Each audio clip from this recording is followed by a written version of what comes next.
మా గురువు గారు ఇంటర్లో నాకు తెలుగు మాస్టర్ గారు నాగేశ్వర శంకరం గారు, నేను వైజాగ్ వెళ్తున్నానండి అంటే తప్పకుండా నువ్వు సౌరీస్ గారిని కలవాలి, వాళ్ళతో ఇంటర్వ్యూ తీసుకురావాలి, కేకలు పత్రికలో దాన్ని పబ్లిష్ చేయాలని నాకు ఆర్డర్ వేశారు.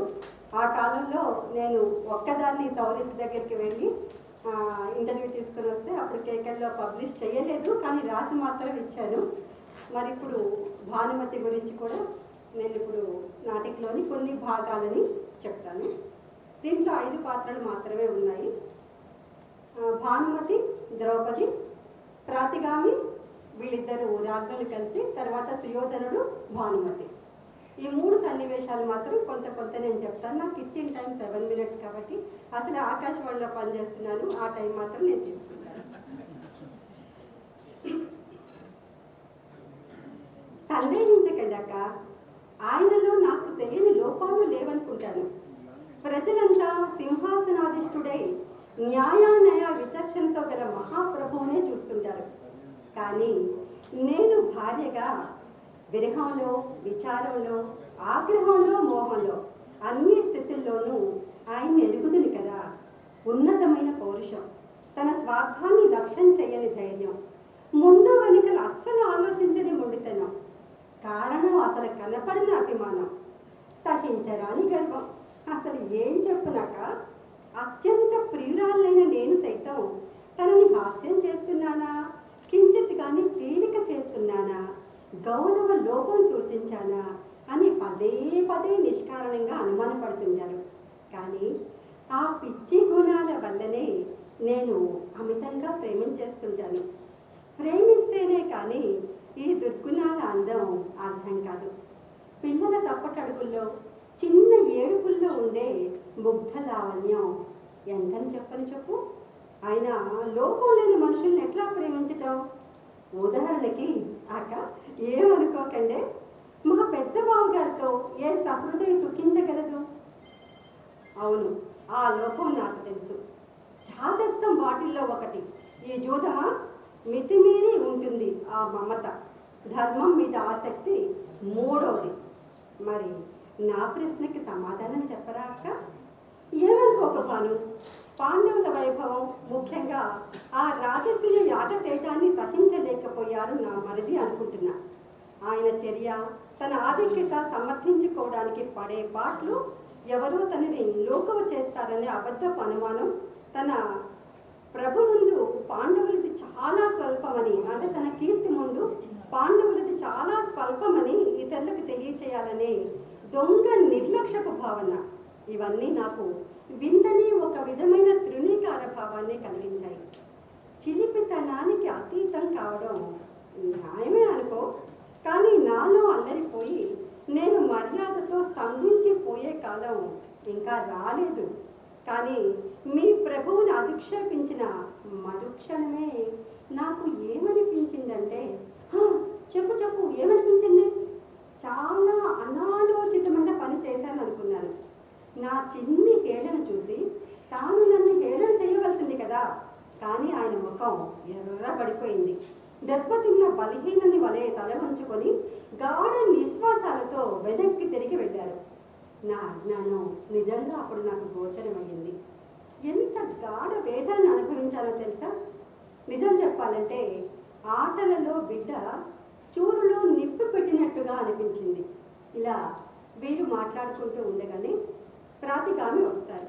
ఆ సంభాషణ ఏ విధంగా ఉంటుందో చూడండి. జయము మహారాజ్ఞికి, ఇద్దరు మహారాజ్ఞులు ఉన్నారు చూడలేదా? రాజ్ఞి, ద్రౌపదీదేవి రాజ్ఞి కాదు ఈనాటి నుండి.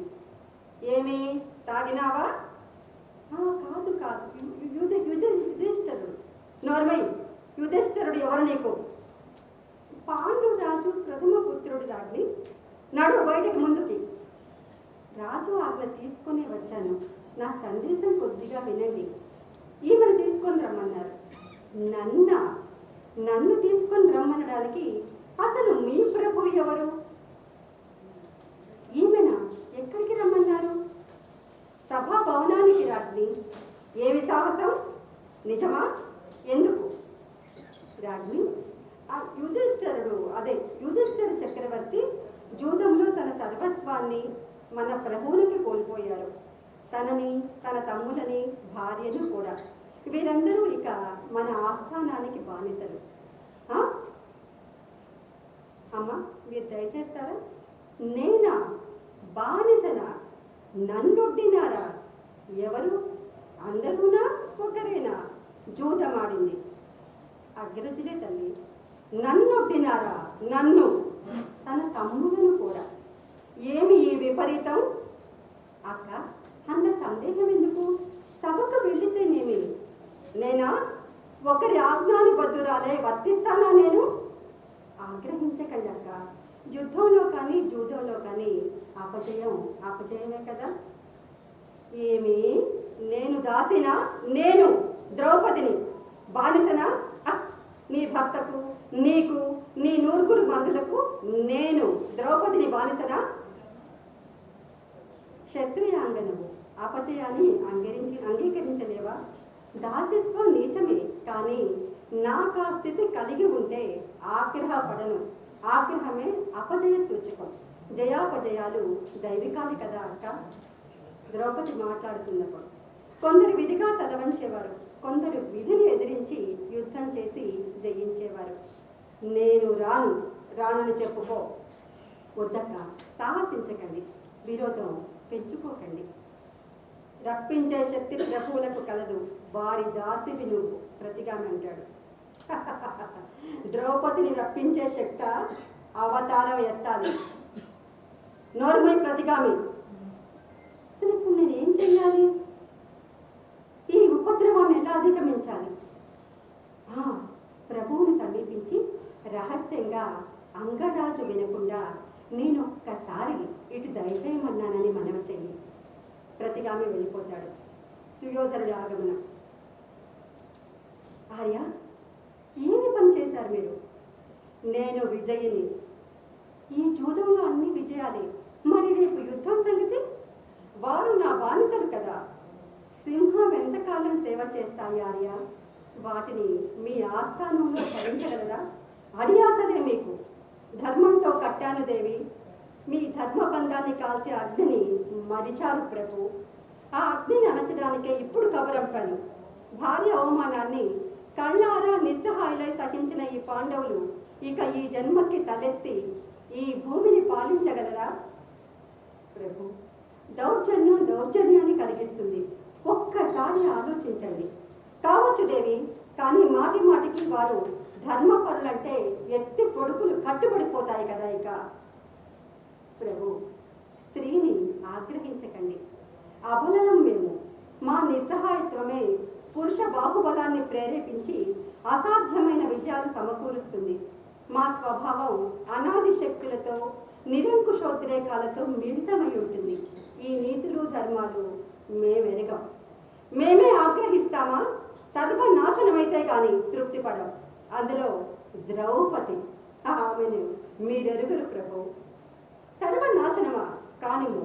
శత్రు పరాక్రమానికి భయపడి ధర్మభిక్ష యాచించే భర్త కలదానివి కావటం కన్నా భక్తహీనమైతేనేమి గౌరవనీయురాలు అవుతావు. ఛీ భానుమతి, నీ భయం నీ ఆత్మగౌరవాన్ని నాశనం చేస్తుంది, కానీ స్త్రీ తిరస్కృతుడైన నన్ను నీవు క్షమించగలుగుతావా? ప్రభు, పాండవుల్ని జయించారు, చాలదా? స్త్రీ మీదన మీ ప్రతాపం ఆరని అగ్నిని వెలిగిస్తున్నారు. సీతాపహరణమే రావణ సంహారానికి కారణమని మీరు గుర్తించట్లేదా? ఆ స్త్రీని ఎవరు ఆశించటం లేదు దేవి. ఆమె దుర్మద విదళనమే కావలసింది. అన్యాయం ప్రభు. ఆమె పాశ్చాత్తాపడుతుంది. ఇప్పటికి కలిగిందా బుద్ధి? అసహాయ పాశ్చాత్తాపడదా?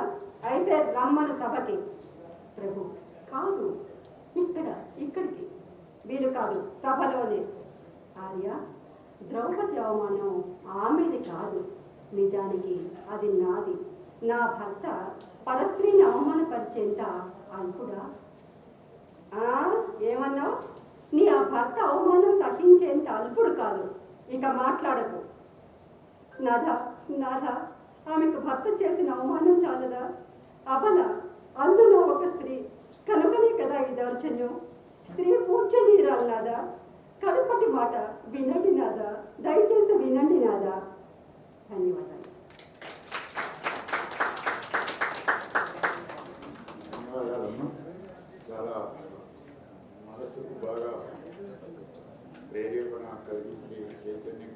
అస్తిత్వాన్ని ఈ బాధలకు చెప్పారు. ధన్యవాదాలు. ఇప్పుడు ఎన్ వేణుగోపాల్ ఉరూరవ